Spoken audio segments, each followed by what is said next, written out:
kailangan po patawan ng justice sa lahat ng tao po na nagkasala laban sa kanya pong bayan. Kaya hanggang ngayon, mahirap pong kapatid na lagi natin sinasabi, whoever that curse the nation of God will be also cursed. Whoever bless the nation of God, kasi biblical po yan. Kaya po, kahit na ipakita po ng buong mundo na ng Israel ay para bang Zionist or mga killer o mga murderer sa pinapakita po ng mga media, different media sa buong mundo na ito pong Israel, no, have the right to curse them. Totoo man o hindi balita, but we don't have the right. Why? Because it is God Himself will impose the sanction, the penalty. At dahil ng ating pong istorya, pakikita po natin na ang bansang Israel, even them, na para po silang idom. Hindi mo pwedeng pagmalaki na kami po ay most powerful country. Sapagkat later on po, hindi natin alam kung kailan po, ibibigay ulit ng Diyos ang bansang Israel sa mga bagong nasyon ngayon. Until such time that they will cry out loud, they are calling upon the name of the Lord Jesus Christ, and the Lord will save them. Kaya hindi po natin pwedeng pagmalaki po yun. At lalong hindi po natin dapat na sumpain ang bansang Israel. Wala po tayo. Dapat pa, i-bless po natin sila. So justice will serve. Yun po pinaka-maintain dito. Second thing po, Wall of Jericho o Jericho. At bagamat napakatindi po sa Jericho, pero ganun po sa, kasi mga bato-bato po yan eh. No, hindi basta-basta na niliakat, napakahirap po akatin yung kanilang lugar. Kaya napakayaan po nito mga Edoms nito, mga Edomites nito. But definitely, yung sabi nga daw po dyan pride goes before the distractions. Kaya ito nangyari sa kanila. Sumunod po, restoration. Sino po? Edoms? Hindi po. Restoration po ng bansang Israel. God promised the restoration of Israel. After the fulfillment of the nation judgment, the nation of Israel shall possess the territory of Edomites. Ibibigay po ng ang Edomites o Edom sa bansang Israel. Actually, to be exact, ibibigay po yan sa Judah, sa kingdom of Judah. The book of Obadiah ends with the promise of God's kingdom, which is Obadiah chapter 1, verse 21. Yun yung pinakaling-uli po na verse. Sino pong author nito? The author of the book is Obadiah, is the prophet Obadiah. The book of Obadiah is the prophet Obadiah. Obadiah, chapter 1, verse 1, binanggit po yan. The author's background is unknown. Hindi naman po nababanggit pa rin author. Likewise po, sa mga nauna po minor prophets, hindi po siya solido na si Obadiah po ang pinaka-sumulat po nito. But because of the Obadiah chapter 1, verse 1, marami naniniwala na ito po daw ay isang prophecy, na isa pong mensahe ni Obadiah na pinasulat ng Diyos para sa kanya, para po sa bansang Israel at sa Edom. So, mostly po, siya po talaga ang author po ng Book of Obadiah. Ito po yung nasulat 9th or 8th century, 900 to 800 BCE. Panahon din po yan ni Elijah. 800 something, 845, something like this. Yung panahon po ni Elijah. Kasi contemporary po yan eh. So most probably yan po yung pinaka-date na naisulat po itong Book of Obadiah. Before the Babylonian captivity. Before the Assyrian captivity. Yan po yung pinakita po ng Diyos kay Prophet Obadiah kung ano po mangyayari po before po ng captivity. As far as the dates are concerned, the scholars' opinion vary. The date of writing is not easy to determine. To know the date of writing, we need to know the invasions of Jerusalem. Yung exact ng invasion po ng Jerusalem. Let us also remember, dalawang stage po yan ng paglusob po ng Babylon. The first stage, nung pong kinuha nila yung mga patatalino, yung mga nobility person po ng mga Hudyo at yung mga may pinag-aralan. The second stage po, yung po yung pagsira po ng wall, pagsira po ng temple, at pagsira po ng tahanan po ng mga Hudyo. So kung titignan po natin niya sa history, yan na mostly po yung date na pagkakasulat po ni Obadiah. Ilan po chapter? I said, isang chapter lang po yan. But we will divide it into 3 parts. One chapter, but we divide it in 3 parts. Ano po yung part 1 po? Against the leaders of Edom. Chapter 1, verses 1 to 14. Ipinakita po dito na kung paano ang ating Panginoon against sa mga leaders po ng Edom sa ginawa nila sa kanila po, sa kansabayan po ng ating po Panginoon. Part 2 po is the day of the Lord for all nations. Again, nabanggit na naman, no? Mostly kasi madidinig natin yan, paulit-ulit yan. The day of the Lord, the day of the Lord. Kasi nga po, pinagalo po itong judgment at the same time, ito po ay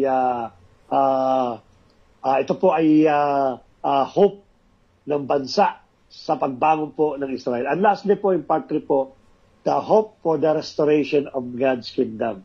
Again, narinig naman po natin yung pong restoration of God's kingdom. Let us proceed for the part 1 po, against the leaders of Edom. The book of Obadiah is made up of 2 halves.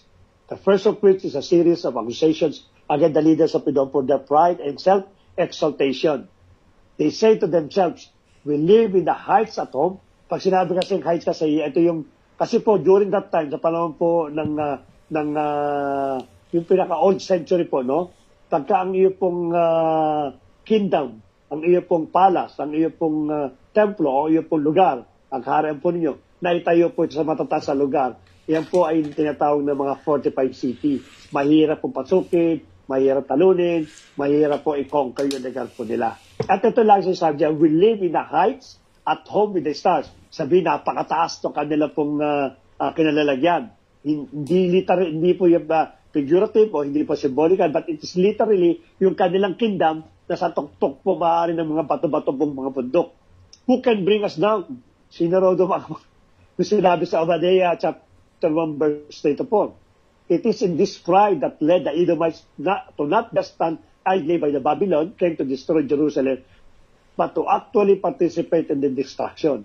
So God says through Obadiah that Edom will be brought down from their heights and destroyed as they have done to Israel. So it will be done to them. Kung anong ginawa nila, nagmalaki sila, paano nila pinabayaan ng kanilang mga kalipi, ganun din ang mangyayari sa kanila. What goes around will return. What goes, ang sabi lang? What goes around comes around. What comes, What goes around comes around. Yan. Ganun po ang nangyari sa buhay po ng mga taong ito. Bumalik sa kanila yung kanila pong ginawa sa kanila pong kalipi. So part 2 po, yung chapter 1 verse 15, the day of the Lord for all nations.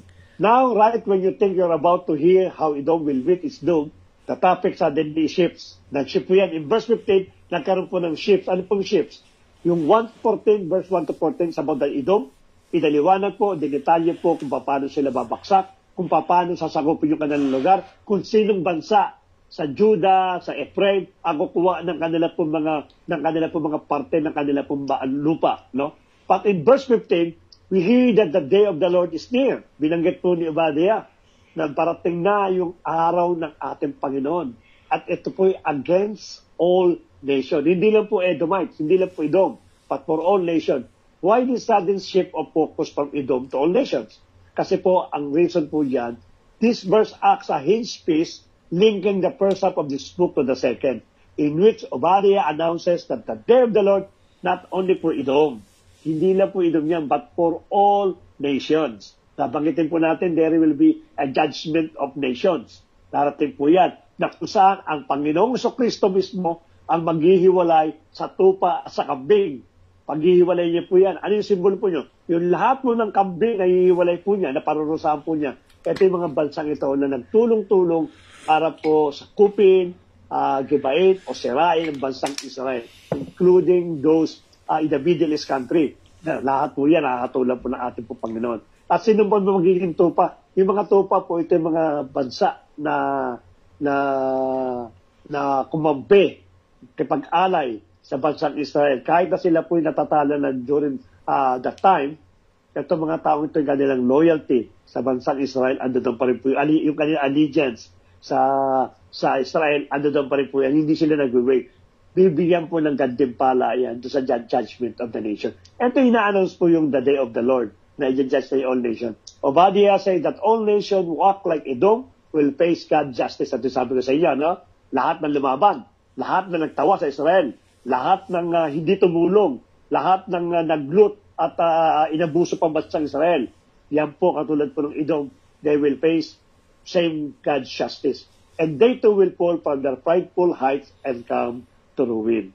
Kaya I hope na ating bansang Pilipinas ay yung allegiance sa bansang Israel nandoon po. Napakalaki po ng parte ng mga bansa na nagkakaroon po ng pagsapi at pagkaroon po ng blessing, pagpabanggit po ng blessing sa bansang Israel. Sapagkat nangyari po ito noong araw, it will also happen today and it will happen also in the future. Sapagkat ang Diyos po hindi po nagbabago.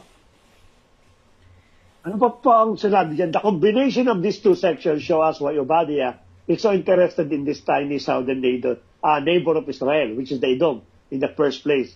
He sees Edom pride and fall as an example or image of how God will one day confront the pride among all nations and bring about their fall. Ipinakita lamang po nito kung ano ang mangyayari po sa mga bansang prideful na kung saan yung kanila pong glory, yung kanila pong pinagmamalaki, yung kanilang might, no? Hindi po dapat ating pagtiwalaan ng mga bagay niya katulad ng Edom, sapagkat kung paano bumaksak ang Edom, ganun din po ibabaksak po ng Diyos itong mga prideful nation na ito. It's hardly coincidental that in Hebrew, the word Edom is spelled with the same 3 letters. Hindi ko na po babasahin sapagkat hindi po ako nagbabasa ng Hebrew, parang XTD, something like this. Pero ibig sabihin lang po niya humanity o Adam. Kasi ang Adam po kasi humanity po yan eh. At ganun sinabi po kay Edom, no? Yung kay Saul. Nasabi niya na yung mga Edomites na siya parang alabok. Humanity nga po. Even though these are different words, the wordplay shows that for Obadiah, Edom's behavior is typical for all the nation and deserve to face justice. Yung pagiging humanity po, no? Yun po yun. Sa part 3 po, yung huli-huli po, however, as in all the prophetic books, God's judgment is never his final word. Look back at the conclusion of the 2 previous books, Joel and Amos. Joel had painted the picture of what happens after the day of the Lord against all nations. Pinaliwanag po yan ni Joel. He said that God would perform a new work of salvation in Jerusalem, that all who humble themselves and call upon the name of the Lord will be delivered or will be saved. Yun po sinabi po ni Joel sa kanya pong conclusion. Na iba kasi conclusion po na ginamit ni Obadiah. Yung kay Amos po, ano po yung kakapagod? Amos said that after the day of the Lord had judged right and evil, God would one day raise up the house of David and build a new kingdom for Israel that would include Edom and all the nations that bear my name. The book of Obadiah has been placed right after Joel and Amos to expand upon this very promise about the hope of God's kingdom over all nations. God will restore his kingdom over the New Jerusalem, populate it with faithful remnants. From there, God's kingdom will expand to include all territory and nations surrounding Israel. I wish na dapat maidoko natin dito para masigit natin maintindihan yung the day of the Lord na pinaprophesy from the book of kay Hosea, kay Amos, at dito po kay Obadiah, at kay Joel, and the rest po dun. Ano po ba yung sasabing the day of the Lord at maghahari daw pong ating Panginoon? Maganda po kasi ito, no? Normally kasi, because of the prophecy, it limited lamang doon sa nakikita nila doon sa incoming Messianic kingdom. No, hindi nila nakikita dito that there are people also that will be ruled. Na mag-rule po yan, governor, maaaring mayor, o maaaring ito ay head ng isang bansa. Lahat po yan ay pag-rule po ng mga anak po ng Diyos. Ang pinaka-overall, ang pinaka-central government po that all the governor ng ibang bansa, which is us, will be reported sa atin po nag-iisang hari, yung King of Kings, the Lord of Lords, which is the Lord Jesus. Kaya maganda po mapag-aralan po itong the day of the Lord, o yung pong God's kingdom. Kasi po makikita po natin yung anong participation at kung ano yung role natin dito sa God's kingdom na ito. We're not just only raptured, we're not just only married sa yung married of the Lamb, no? Meron kang role na gagawin sa panahon ng ating Panginoong Kristo. At yun po maganda pong pag-aralan po natin parang bilang encouragement na ito pala ako pag naghari pa lang ating Panginoon, ito pala yung situation ko. Maaaring ako pala yung pinaka-governor ng Pampanga, pagamat hindi ako nagsasalita ng Kapampangan, ako pala governor ng Pampanga, ako pala governor ng Manila. Ang ganun po ganun kasi situation po when it comes to the day of the Lord, yung paghahari po ng ating Panginoon. O in other terms, they call it millennial reign, 1,000 years of ruling of the Lord Jesus Christ. Yun po yung sasabi mo sa the day of the Lord, or God's kingdom. Mapag-aaralan po natin sa mga susunod po siguro, no? The little book of Obadiah contributes to the larger portrait of God's justice and faithfulness that we find in the prophets. The ancient pride and betrayal of the people of Edom become an example of the human condition and the way in which people betray and hurt each other and God's good word. Pinakita po dito kung paano po yung typology, no? Kung paano po pinakikita po ng Edom yung pong pangyayari ngayon sa panahon natin ngayon na kung saan ay unti-unting winawasak natin yung mga gandang ginawa ng ating Panginoon, yung ating pong mundo na tayo mismo nagwawasak para kung idong po yan na siya po ang nagwawasak because of their pride. There's still hope, however, as Edom's downfall points to the day when God will deal with the evil in our world and bring His kingdom of peace over all nations. Tuloy pa po natin. Ano po moral lesson po dito? Number 1, be humble. At yan pong sinasabi na pinapanawagan po niya sa Edom, be humble. Proverbs 16 verse 18, pride goeth before destruction. Binanggit ko and an haughty spirit before a fall. The Bible warns us that the pride is the root to self-destruction. Sa kasama nga naman po, alam yung pong pride is self-destruction po yan. Napakahirap po yan. At sometimes yung pride, hindi minsan nakakapa ng tao yan. Na nagagamit niya yung kanyang damdamin. Inapin naman kaya po eh. Kanya naman ang ginawa sa akin eh. Doon natatago yung pride.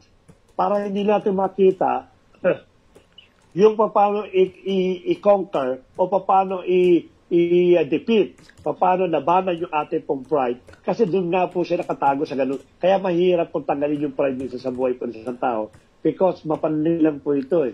Napaka-deceitful po nito sa ating pong buhay. Kaya dapat lagi natin sinasalamin ang ating pong buhay.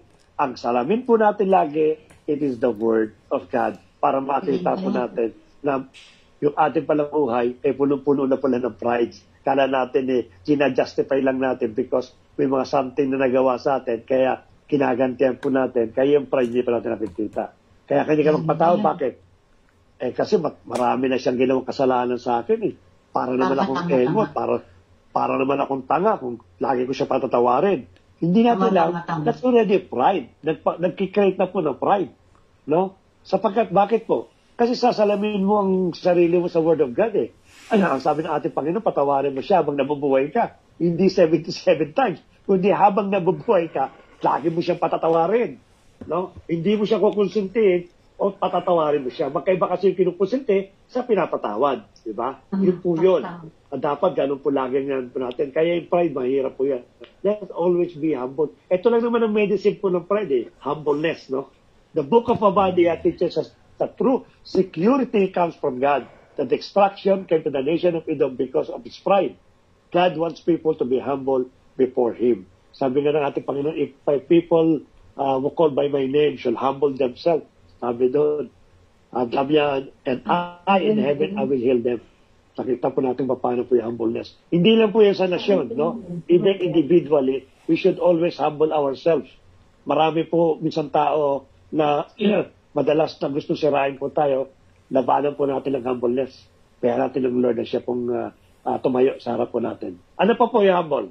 Yung moral lesson po, do not rejoice at others in misfortunes.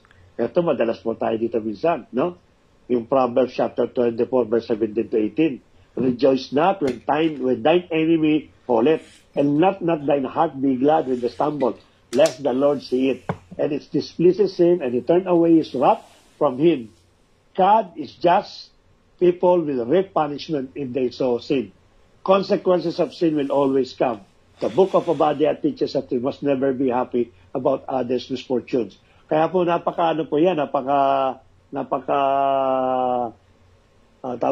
napakadelikado, no?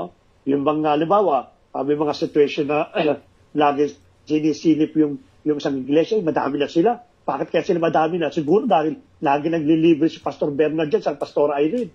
Kaya yung mga kapatiran gustong-gusto nililibre. Diba? Nakikita tayo. Hindi dapat mag-rejoice ka.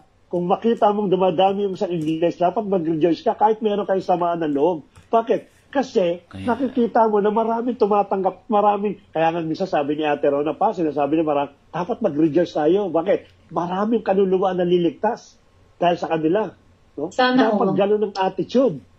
No? Hindi mo nakikita, isang dumadami kami, kumukonti kami. Bakit kaya? Hindi dapat gano'n. No? We never compare kung anong ginagawa ng Lord sa isang iglesia. At yung mga misfortunes, no? Minsan, ayan, hala ninyo, secure na kayo, yung mga manggagawa niya, ayan, wala na sila, umalis na sila, sabi ko na sa iyo, kasi huwag ganon. Oo, kaya minsan napapahamak yung kapatiran. Sinabi ko na sa'yo kasi ang kulit-kulit mo eh. Ang tigas na ulo mo. Huwag tayo magkaroon ng rejoice. O hindi tayo dapat magkaroon ng pag-condemn sa mga tao po nakakaranas po ng misfortunes. Katulad po ng bansang Edoms na kung saan nakita nila yung kanilang kababayan. Kababayan pa nila yan, kalipi nila, kalahi nila. Nung nakita nila, dinudurog na sa Babylonia, tuwang-tuwa pa sila. Tumulong pa sila talaga sa pagdurog. Kumbaga sa wasak na nga, inapakan pa ng todo ng mga Edomites. Ganun po kakasalbahe itong mga taong ito. Huwag tayo man ganon. No, let us always be a rejoice person. Kung nakita po natin yung ating enemy, pinagpapala, be happy for them. Kung nakita po natin yung kagalit po natin, na mas may nakuha po siyang magandang buhay, poging asawa, let us always be thankful sa buhay po ng taong ito. Hindi po dapat tayo maging matuwa. Kung siya man po ay nabigo sa kanya pong pag-ibig, then be, masasabi sana ka, ano yun? Kalmayan? Anong kalmayan, Ben? Ha? Be sympathy. Ano sa Tagalog sympathy? Sympathy, Pakikiramay. Damayan. Damayan. Pakikiramay. Damayan. Ito, kalamayan. Dayan, tama si Ed.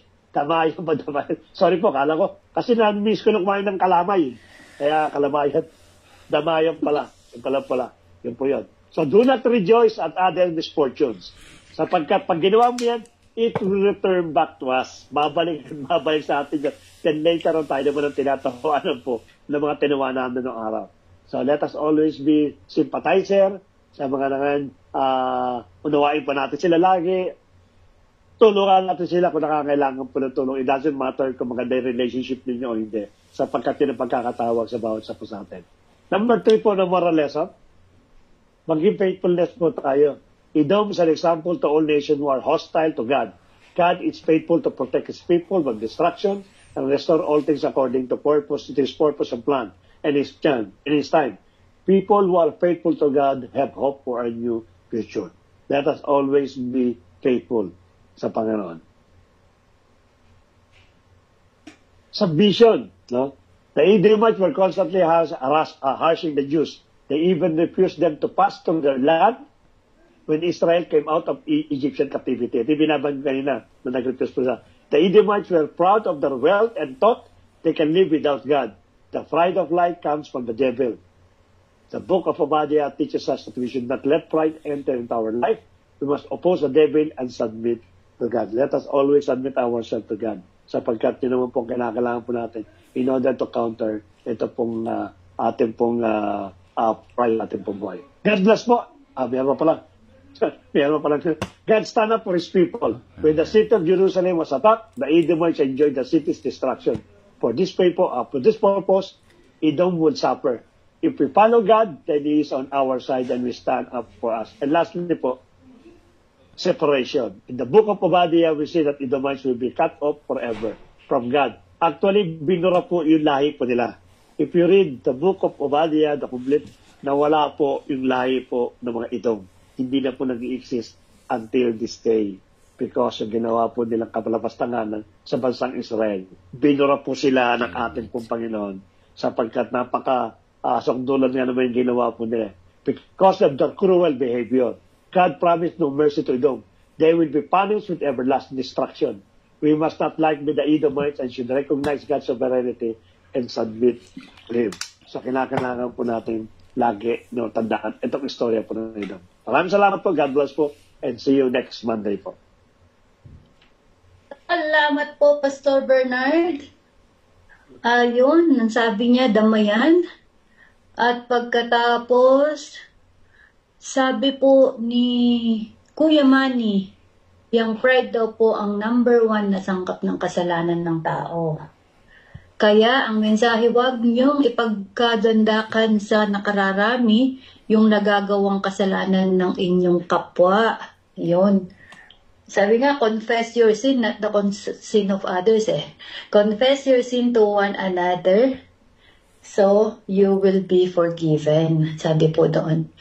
Okay, so may mga question ba dyan? O meron po na kayong gustong idagdag bago tayo pumasok sa mga question ni Pastor Bernard? By the way po, naka-live ako para para yung mga hindi maka-join ng Teams ay makapanood din po sa ating live. Hi, Ate Riza. Nanonood po si Ate Riza. May question? Sige po. Ay. Ako po, may question ako. Okay, go. Okay. Kasi di ba with regards sa book of Obadiah, ang start po ng sigalot between the Edomites and the Israelites started between Esau and Jacob. Sa situation na yon, it seems like si Jacob ang nag-umpisa ng gulo. Kumbaga, ang nangyari is kinuha niya yung birthright ni Esau, and then at the same time, siya pa yung napagpala while inano niya naman yung kapatid niya, yung talagang heir. So yung pain na feel ng Edomites started between the betrayal of Israelites, their forefather from Jacob. So ngayon, is that why Edomites has been punished while they came from both heir. Kumbaga, galing sila sa isang puno, tapos mas naging ang Panginoon, mas naging favor siya kay Jacob, while Jacob do the first blood. Tapos yun na then the rest is history. Kaya naging masyadong naging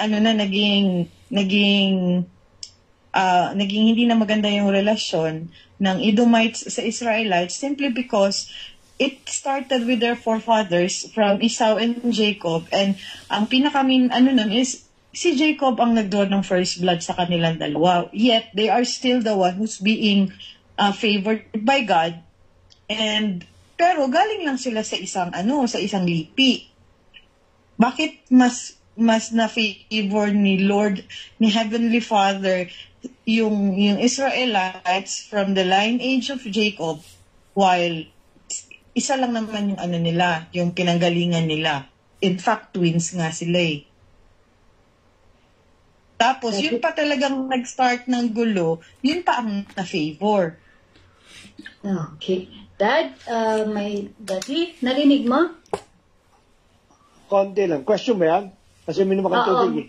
Okay. Bale, ang question ni Ate Rona, ang umpisa daw ng chaos or ng gera ng mga Edomites at mga Israelites is mula sa lipi ni Jacob at ni Esau. Bakit daw, kung sa babasahin natin ang istorya, si Esau ay nadaya ni Jacob, kumbaga si Jacob ang siyang nauna sa pagkakasala, bakit mas pinapaboran ngayon si Jacob? Okay. Let me share muna, no? Sure. In the first place, ang sabi, nung nasa tiyan pa lang si Jacob at si Esau, ang sinabi na ng Panginoon, kasi actually twin sila eh. Kaso nag-unahan silang lumabas. Kaya nung lumabas sila, nakakapit sa paa ni Esau si Jacob.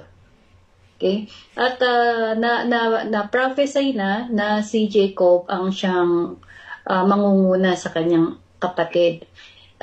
Yung kaso na yon, hindi naman madadaya si Esau kung hindi din siya nag-agree in the first place. Kasi nung binenta niya yung birthright niya, dun pa lang automatic na yung birthright niya ay na kay Jacob na kasi naibenta niya na. Bago pa nangyari yung pandaraya. So legally, kung tingnan natin, may usapan na tayo. Itong birthright mo, papalitan ko ng isang red soup. At umagri naman si Esau. So kung titingnan natin sa Panginoon, legal right yon, even yung kanilang mga conversation, ina-accept yon na agreement na pumayag si Esau na ibigay yung birthright niya kay Jacob. So happen lang na parang ang itsura, nandaya sila dahil nga mamamatay na si pangalan Isaac.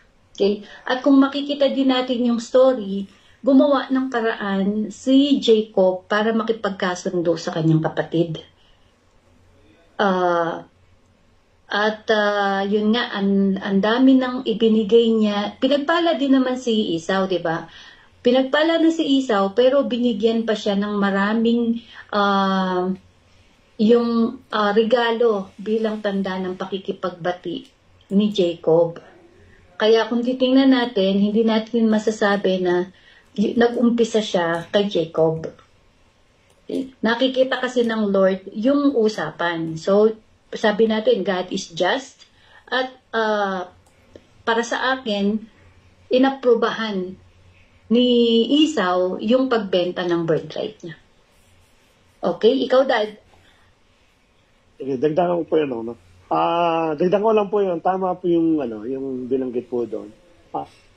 Nasaktan pa lang, pinili na ng Diyos yung bunso, yung si Jacob. Kung sasabihin natin, bakit pinili si Jacob, samantalang mas bunso siya, panganay dapat si Esau. Because nakita na ng Diyos kung ano magiging buhay ng dalawa eh. Alam na ng ating Panginoon kung sino yung magiging tapat na makapagbibigay ng worship sa ating Panginoon. Pangalawa, binanggit na ni Pastora yung patungkol doon sa pagbenta, no? Sa harap kasi ng Diyos, tama 'yon, no? Legal 'yon nung napagkasundo po, nagkasundo sila. Pero sa harap kasi ni Isaac, hindi legal 'yon. Kaya still, yung kung sino man ang bibigyan ni Isaac ng double portion ng kanyang blessing, yun ang makakatanggap. Kaya nga, kung tutusin po natin, kung talagang naging legal na lahat ng bagay, even kay Isaac, it is hindi na legal kung sino man ang patungan niya ng ano. But still, they're asking for the blessing ng kanya pong tatay. Sapagkat kung sino ang may bless ng tatay during that time, he will receive the double portion ng kanyang blessings na nanggaling sa tatay po niya. At kinuha nga po yun ni Jacob. Tama rin po. Ako naniniwala ako, Mama, na dinaya talaga ni Jacob at nung asawa ni Rebecca. Yung kanilang kapatid, yung kanyang panganay. Nadaya po yan. Kaya nga, legal po yan eh. Sabi nga po nung siya po ay tumakas, ganun din ang naging consequences po ni Jacob. In fact, pinagbayaran po ni Jacob yan. Kung paano niya niloko yung kanyang kapatid, ganun siya niloko nung father-in-law niya. At ganun yung si Laban. Niremind lang siya ng ating Panginoon. Iba, ganyan din ang ginawa mo sa kapatid mo, ano nirereklamo mo ngayon? Nandaya ka din eh. Kaya nga, ngayon, inani mo yung ginawa mo. Nadaya ka din ngayon ng father-in-law mo, si Laban. No? Pinakita po dyan. Pero ang pinakamaganda kasi dito, ang pinakamaganda kung paano na kinalugdan ng Diyos si Jacob. Kasi yun ang pinakatalagang turning point eh. Hindi si Esau. Sapagkat unang-una naniniwala ko the reason why God chose Jacob. Because si Jacob kasi, isa siyang, alam ba natin yung madalas na kasi ayaw ng Diyos sa mga hunter eh.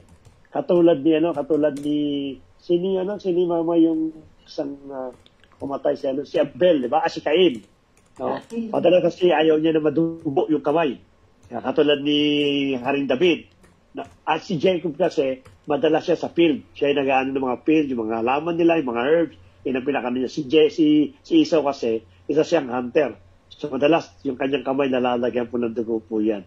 Importante sa ating pong Panginoon yan, kaya pinili po niya siya. No? So in short po, hindi ako agree ako na ang pinakasinimulan po nito nung pong hindi nila pinadaan yung bansang Israel during that time nung sila ipapunta po ng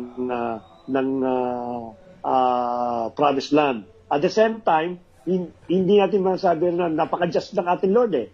Kasi tinan mo, nung inapinaman na si Edom, yung sa Saul, sila naman talaga pinarusahan ng Diyos, yung kay Haring Saul. And even kay David, nung binanggit nga natin kanina, pinarusahan po sila. In fact, they are the first country na pinarusahan muna bago ang Edom. Ang naging participation lang ng Edom, yung sabi ko sa inyo, na hindi sila tumulong, nag-loot sila, tapos yung lahat ng kanila po makitang tumatakas na Israel, either yan po binibigay nila sa Babylonia, or pinapatay nila. Yun ang pinakano po doon. Doon po naniningil ang Diyos sa ginawa nila at hindi sometimes sa mga nakaraan pong, pagamat may ugat po sa nakaraan nila mga lahi, totoo po yun, agree po ko doon. But ang reason kung bakit nagalit ang Diyos sa kanila, yung pong in fact na hindi nila pagtulong at pagsira po sa bansang Israel. Yun po yung sa akin po doon. Okay, so makikita naman natin yung paghingi ng patawad ni Jacob sa kanyang kapatid. Kung tutusin mo, maraming beses siya nagpapunta dun sa kanyang kapatid. Tinitingnan kung masama pa ba ang loob ng kapatid niya. Kasi nga baka patayin siya. Pero yung pagkakasundo nila, na-witness yun ng kanyang mga anak. At isa sa naka-witness nun ay pangalan nito, si Joseph. Kaya si Joseph, di ba, kahit anong kasalanan ng mga kapatid niya sa kanya, pinatawad niya. Kasi nakita niya yung pagkakasundo ng kanyang mga magulang. So magandang maging example tayo sa mga anak natin na kapag mayroong mga hindi pagkakaunawaan, magkakabati. Para pag yung mga anak natin nagkaaway-away, magkabati din. Ganon din sa kapatiran. Pagka nag-away-away, bati agad. Okay po. Ang sabi po ni Kuya Manny, diyan papasok ang Holy Spirit, conviction about bad and good about ginawa ni Jacob sa kanyang kapatid. Yon. At saka si Jacob ay nagtayo ng altar, di ba? Doon sa lugar kung saan nakita niya yung vision na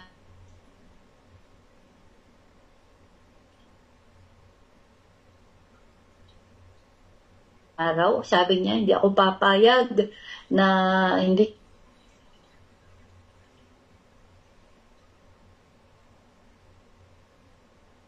kita iiwan, hindi kita bibitawan.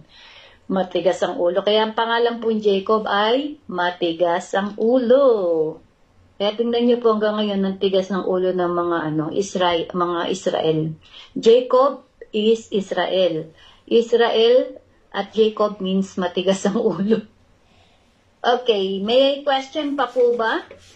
O karagdagan?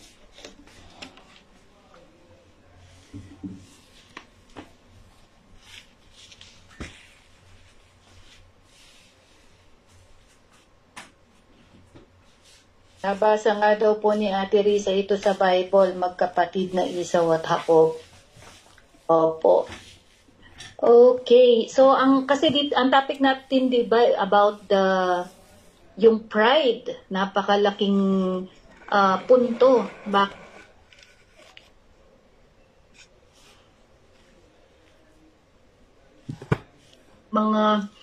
Mga tahanan o yung kanilang lugar dun sa mataas na bato, 45 yung kanilang lugar.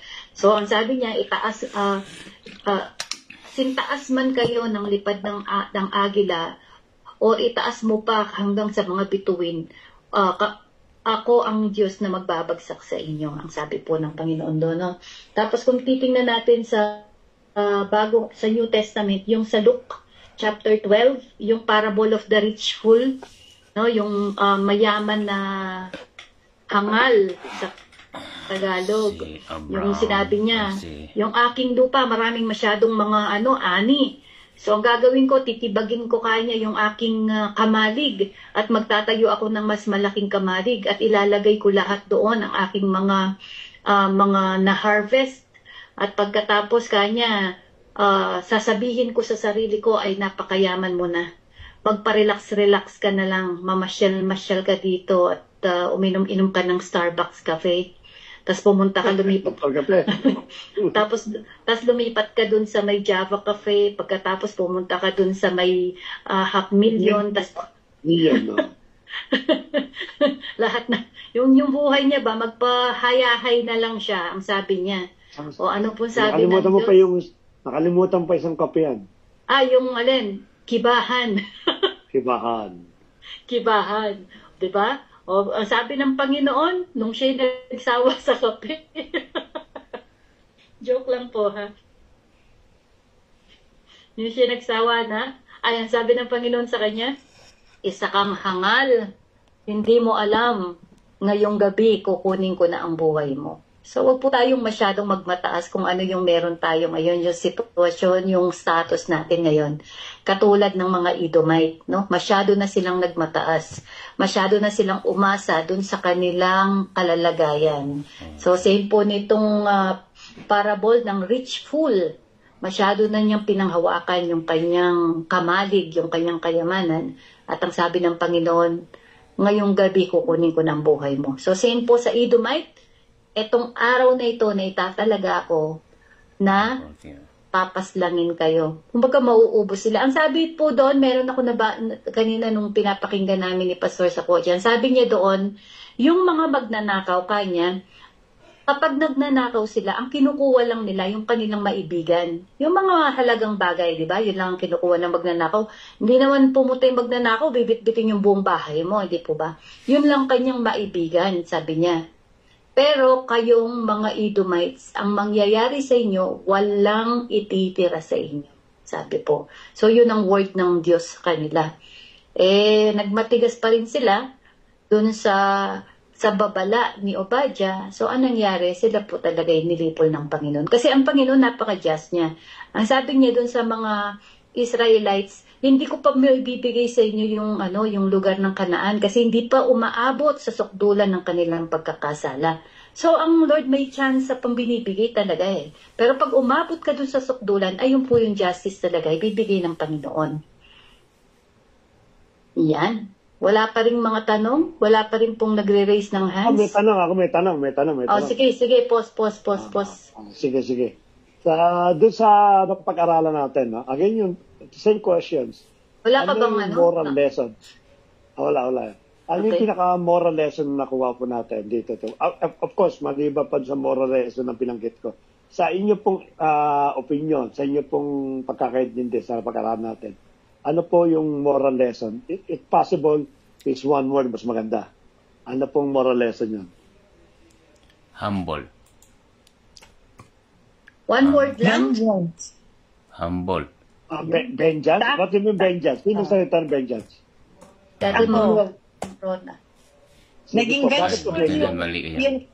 vengeful yung Edom. Okay. Okay, sige. Both side naging vengeful pass kasi first naging vengeful ang Edom dahil nga naging slave sila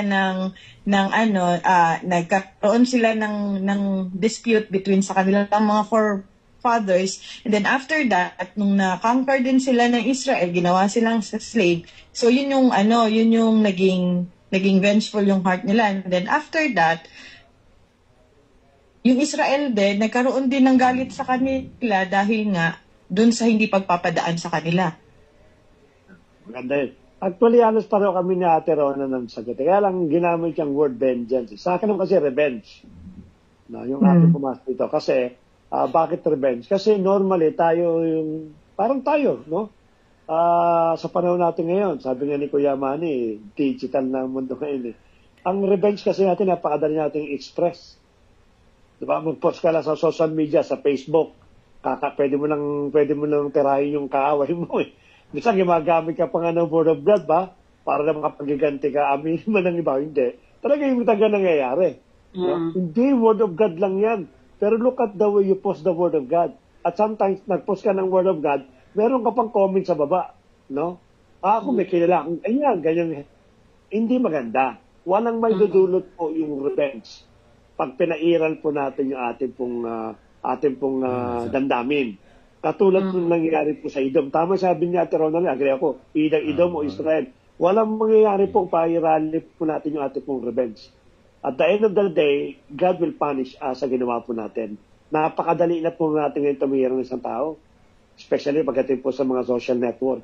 Pwede tayo mag-post, pwede tayo makikita mo pa minsan may kilala ko dito, lapat na lapat sa kanya ito eh. Diba? Yung mga singatong na klase ng simple, pero in form of revenge. Para lang tirahin o para lang makaganti to get even dun sa tao na maaaring nakasagutan niya, nakasamaan niya ng loob. Hindi po maganda ito, especially when you are declaring you are a Christian, you are a born again Christian. Hindi po maganda, especially rin po uulitin natin kung gagamitin po natin yung Word of God. Hindi to encourage, but rather to to condemn the person para malaman niyang ikaw ito. Mali po yon.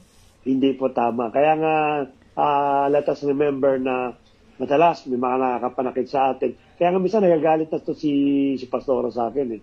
Daddy, mag-react ka naman. Bakit ako magre-react? Bakit ako ma-apektuhan sa nila? Kasi may tiwala ako sa Diyos eh. Yung Diyos na pinaglilingkuran ko, alam ko kahit kailan din niya ako mabayaan. If someone, is trying to destroy my personality, it is not me para ilip yung aking personality o yung aking pagkatao. But it is God. Biyang natin ang Diyos ang siyang magano sa kanila. But for us, just keep quiet. The most powerful weapon na pwede natin gamitin sa mga nangangisulto sa atin, yung ating pagiging quiet, yung pagiging natin, yung pagiging silent natin. Sabi nga, silent kills them. Yun ang pinakana po doon. Tama po, ako po, yung word na revenge yan po pumasok sa akin when we study about the book of Obadiah. Yan po. Obadiah. Anyone? Kuya Manny? Sabi po ni Kuya Manny, wala ka bang mic? Basahin ko? Sa amin. Basahin na lang. Okay, humbleness. Yan. Pwede rin yun. Yan, humbleness. O sige, idagdagan ko yung sagot ni Kuya Manny. Humbleness, na kapag nakita mo, nabasa mo yung pinos mo na Word of God, kasi the Word of God is like a mirror daw eh. Hindi naman pwedeng humarap ka sa salamin at mukha ng iba nakikita mo. Di ba? Dapat yung mukha mo ang makita mo dyan. Hindi mo naman pagharap mo sa salamin, kamukha mo na si Rosana Roses. O sino mang artista. Diba? Kaya pagka nag-post tayo, una tayo yung tinatamaan. Tayo yung nakikita natin. Tayo yung makokorek. Amen po ba, Kuya Manny? Kuya Edmar, wala ka bang mic? Kung meron. Ayun, katapatan daw po. Faithfulness kay Kuya. Faithfulness, okay. Kuya Edmar. Tama daw po, sabi ni Kuya Manny. Ako meron ako. Kay Daddy, revenge. Kay Ate Rona, avenge. Ako, avenger. Paliwanag mo yan kasi yung mga paliwanag yan eh. Avenger. Diba yung mga avenger tagapagtanggol. So ang Lord ang siyang magbibigay ng vengeance sa atin. Avenger. Magta-trust lang ako dun sa aking Avenger, which is Lord. Hindi yung si Captain America, si Iron Man. Ang Avenger ko ay ang Lord. So, yun. Sa akin naman, Pas, sa akin naman, ganito lang po yung tagapagtanggol sabi ni Pas Irene. Siguro, isang magandang lesson na rin na na-learn natin sa Book of Obadiah is yung pagiging Kristiyano is siguro let us not turn a blind eye sa mga injustice, sa mga inequalities, or even sa sin na mga ginagawa ng kapwa natin Kristiyano. We have every right siguro natin silang yung i-rebuke natin, kapatid, may something wrong, or may kasamahan man tayong nangangailangan ng tulong, physically or emotionally or financially, kung anong kaya nating ibigay, aside sa prayer, is kung kaya nating iabot natin yung service natin, let us reach out to them through our prayers, and kung kaya nating sagupin sila, kung anumang doable things na may capabilities tayong ibigay, let us give it to them. Let us not deprive them from that as being Christians. Yung equalities, kikita natin, dapat kunain din natin na siguro yung mga injustice na napapansin even sa mga non-believers, kung may nakikita tayong injustice na ginagawa din sa kanila, we have to act on them siguro. It does not be, hindi piling maging idle lang o maging standby lang, tumitingin lang tayo. Ito siguro, titingnan natin kung anong kaya nating gawin na mababago yung sitwasyon nila sa buhay. So, yun lang po yung parang nakikita ko yung isa sa mga moral lessons sa Book of Obadiah po, guys. Thank you. Tama, salamat. Opo, tama. Huwag tayo manahimik. Sabi nga ni Mama, ano lagi sinasabi? Evil prosper, ano? Evil prosper when good is quiet. Tama. Or when good is silence. Sige po, Kuya Edmar. Po, sa akin po, ipaliwanag ko po yung sinabi ko pong katapatan. Okay po. Sabi nga po sa Biblia, ang manatiling tapat hanggang wakas ay siyang maliligtas. Amen po. Amen. Sabi po kasi doon, hindi lang tayo maging tapat, pati maging tapat din tayo sa anumang kasalanang nagawa natin. Di ba po? Si Haring David, nagkaroon siya ng pagkakasala. Pero ganoon pa rin po siya lumapit sa Panginoon at sinabi niya yung mga kasalanan niyang nagawa. Kaya nga, sabi niya nga po, Panginoon, bigyan mo ako ng isang pusong tapat. Di ba po? Yun po yung gusto ng Panginoon. Kasi kung may natitira kasalanan o ano mga itinatagong kasalanan, hindi naman taguto sa Panginoon. Subalit, ang gusto niya mangyari, yung bigkasin ng ating mga labi ang ating mga kasalanan. Dahil, sabi nga ng Panginoon, hindi ko kayo pakikialaman sa anumang gusto niyong gawin. Lalo-lalo na sa inyong sasabihin. Kaya kung may mga kasalanan kayo, maging tapat kayo sa akin. Di ba po? Amen. Amen po. Kaya nga po ang gusto ng Panginoon, maging tapat tayo hanggang wakas. Kasi yung Obadiah yung sa talata 15 po, ang sabi po doon, kung ano man ang ginawa ninyo, yun din ang gagawin sa inyo. Kung ano yung ibigay, ang inyong ibinigay ay siya rin ninyong tatanggapin. Malapit ang aking paghatol sa lahat ng bansa. Wika ni Yahweh. Ang Panginoon po nagwika nito. Kaya po ang nano ko po ay manatiling tapat hanggang wakas ay siyang maliligtas. Amen.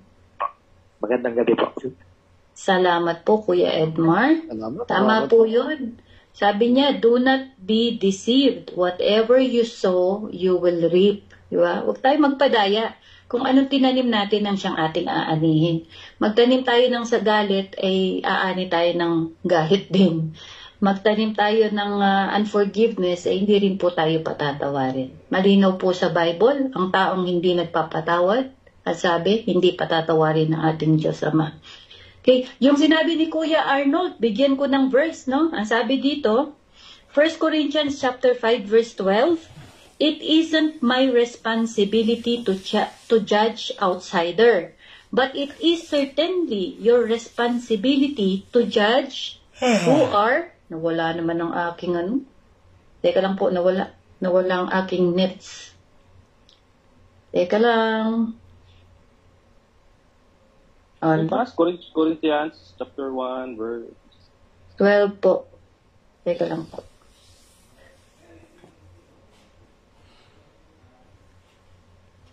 (5:12). 1 Corinthians 5 verse 12. It isn't my responsibility to judge outsider, but it is certainly your responsibility to judge those inside the church who are sinning. Nakuha niyo po? Nakita niyo, Kuya? So, hindi po natin responsibilidad yung i-judge yung mga taong nasa labas pa, yung mga hindi natin kamananampalataya. Pero yung kamananampalataya natin, ka-church natin, nakikita natin nagsakakasala, responsibility daw po natin i-judge yun at i-correct natin.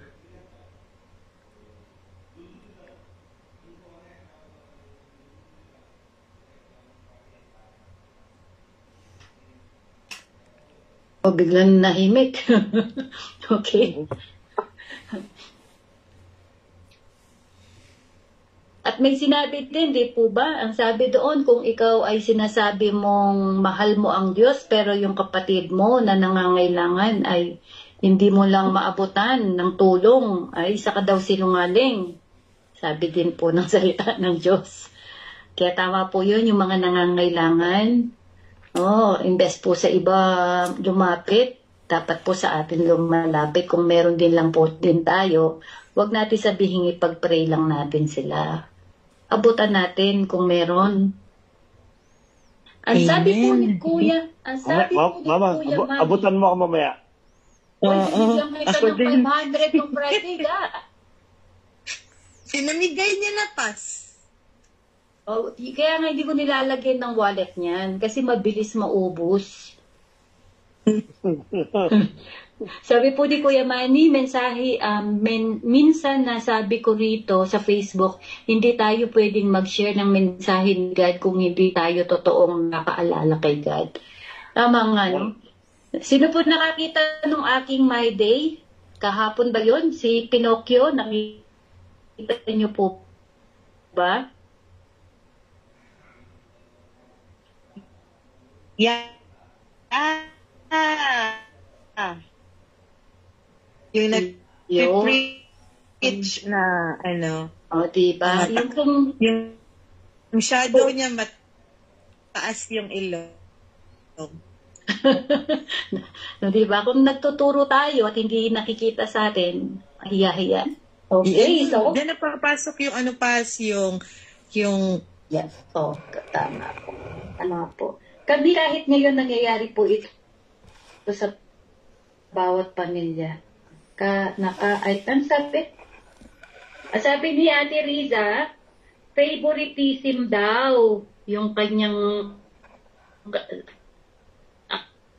ang kanyang word. Okay. Remove? Ano yun? Paborito ni Rebecca, si Jacob. No internet. Dapat daw hindi daw ito nangyayari sa bawat pamilya. Nawa sa mga anak natin, yung treatment natin may be different with our children kasi different kind of character meron sila. But we make it a point na nauunawaan ng bawat isa kasi baka nabigyan nga natin ng sobrang attention, syempre yung mas nangangailangan ng attention.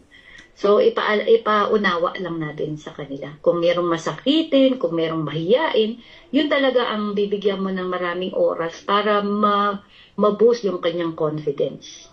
So, mahalaga po siguro mapaalala natin ito, no? Maraming salamat po, Ate Riza. Pas, dagdag ko lang din dyan, since sa pag-usapan yung favoritism. Ano ko na lang din yung book, yung passage sa Bible about the prodigal son. Ngayon gusto kong malaman kasi hindi ko alam kung ano nangyari dun sa eldest son eh. Kasi di ba yan siya yung obedient son. Kasi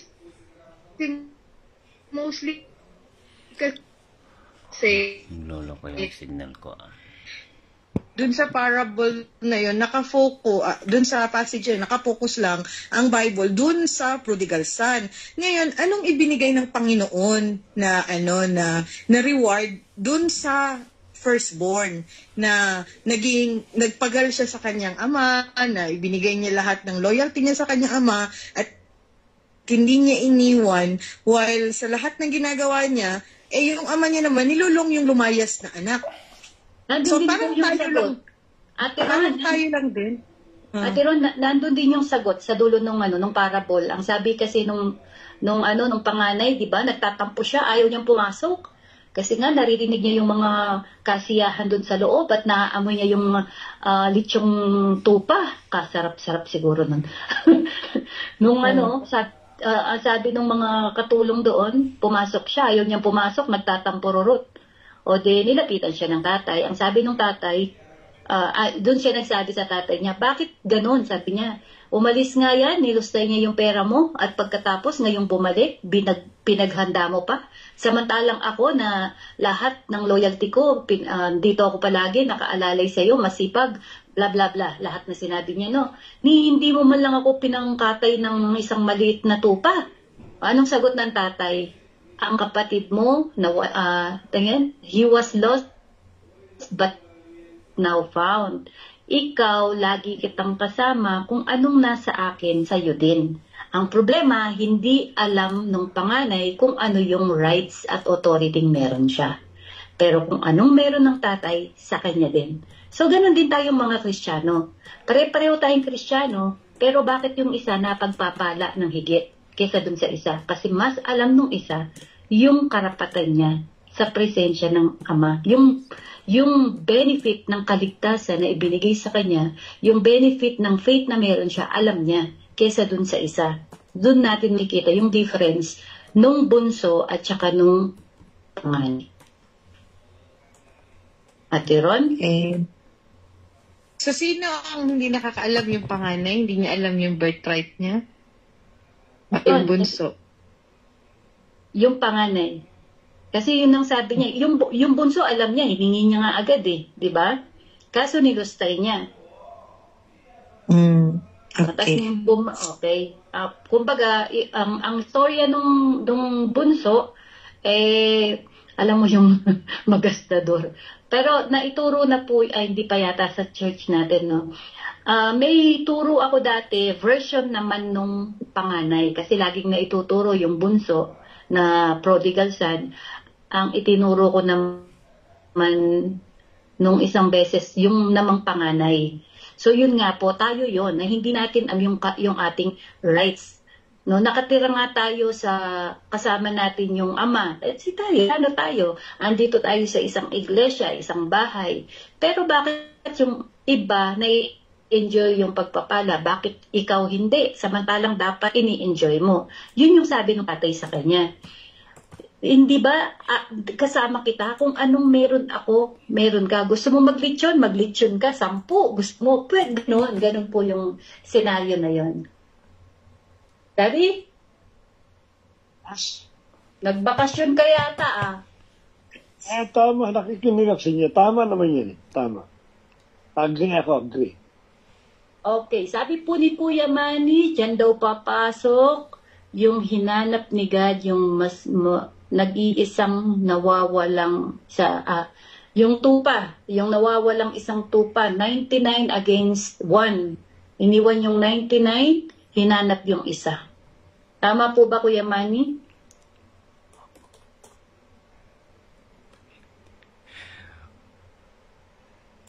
Actually, yung bunso doon, nagbaka sakali lang Hindi niya rin alam yung rights niya No, Daddy? Nagbaka sakali lang siya na kahit nga maging katulong na lang ako doon, basta't lang may makain.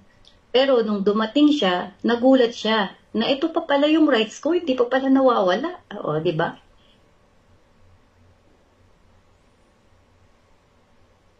Teka, mayroon pa yatang ko. Ay, wala. Okay. Sino pa po may tanong? Magandang gabi po.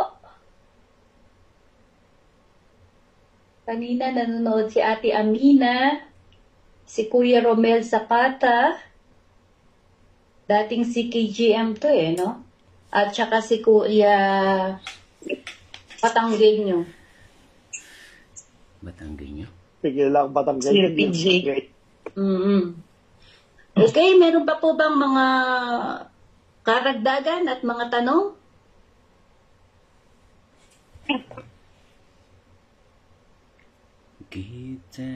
Lanap. Siguro.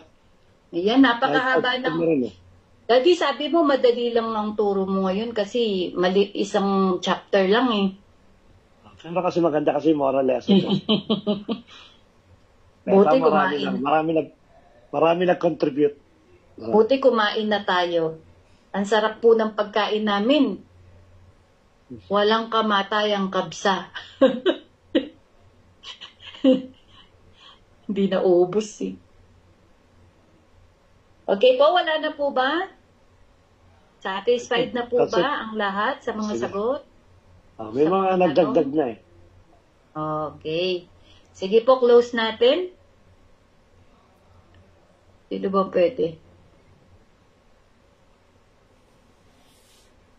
6. Si Kuya Manny, hindi pwede na. Kuya Arnold na lang ulit. Last time si Kuya Edmar, no? Kuya Arnold? Po, let us pray. For God, maraming salamat po sa another opportunity po sa marinig yung mga salita po, Lord. Pamamagitan po sa aming kapatid, si Obadia. At natutunan po namin, Lord, yung mga injustice, yung magiging justice, your faithfulness, Lord, the mercy you've given to us, Lord. Indeed, Lord, yung we are longing, we're looking forward, Lord, to be a resident of your kingdom, Lord. Pagdarating na araw ng iyong kingdom, the Lord Jesus Christ, Lord, i-prepare mo yung mga heart namin, i-prepare mo po yung puso namin, yung pagkatao po namin. No Lord, hindi po kami worthy, but we are asking for your forgiveness, Lord, for the mercy, for the grace that you have given us, O Lord. We are looking to that, O Lord. Thank you, Lord, po din sa aming pastor na walang humpay, walang sawang nagbibigay po sa amin ng pangaral po sa Biblia, Lord. Malaking tulong po ito sa buhay po namin, Lord. Maraming salamat po. Ganun din po sa aming Pastor Airi. Maraming salamat po sa inyong mga salita, Lord. Pamagitan po sa aming mga pastor. Ganun din po sa aming mga kapatid, Lord, na nagpa-participate at yung iba nanonood po, Lord.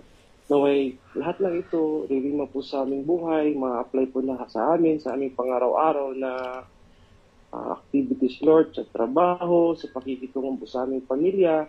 Naway, yung mga salita, yung pag-guide po sa amin kung paano kami magre-response po sa aming mga mahal sa buhay, that your love and your mercy and grace nandun palagi po sa puso namin, na magkaroon po kami ng conviction, Lord, how to deal with our fears, our worries, our problems, Lord. Ito po lahat ng mga salita niyo, Lord, na naririma po sa buhay namin, i-apply po namin sa buhay, Lord. Daily po, maraming salamat po, Lord, sa iyo ulit. Ito po aming dinadalangin po, Lord, sa ngalan ni Jesus. Yung anak, maraming salamat po. Amen. Amen. Good night. Salamat po ulit. God bless po and good night, good night, good night. See you next Sunday. Good night. See ya. God bless po. God bless. Anyari. Bakit?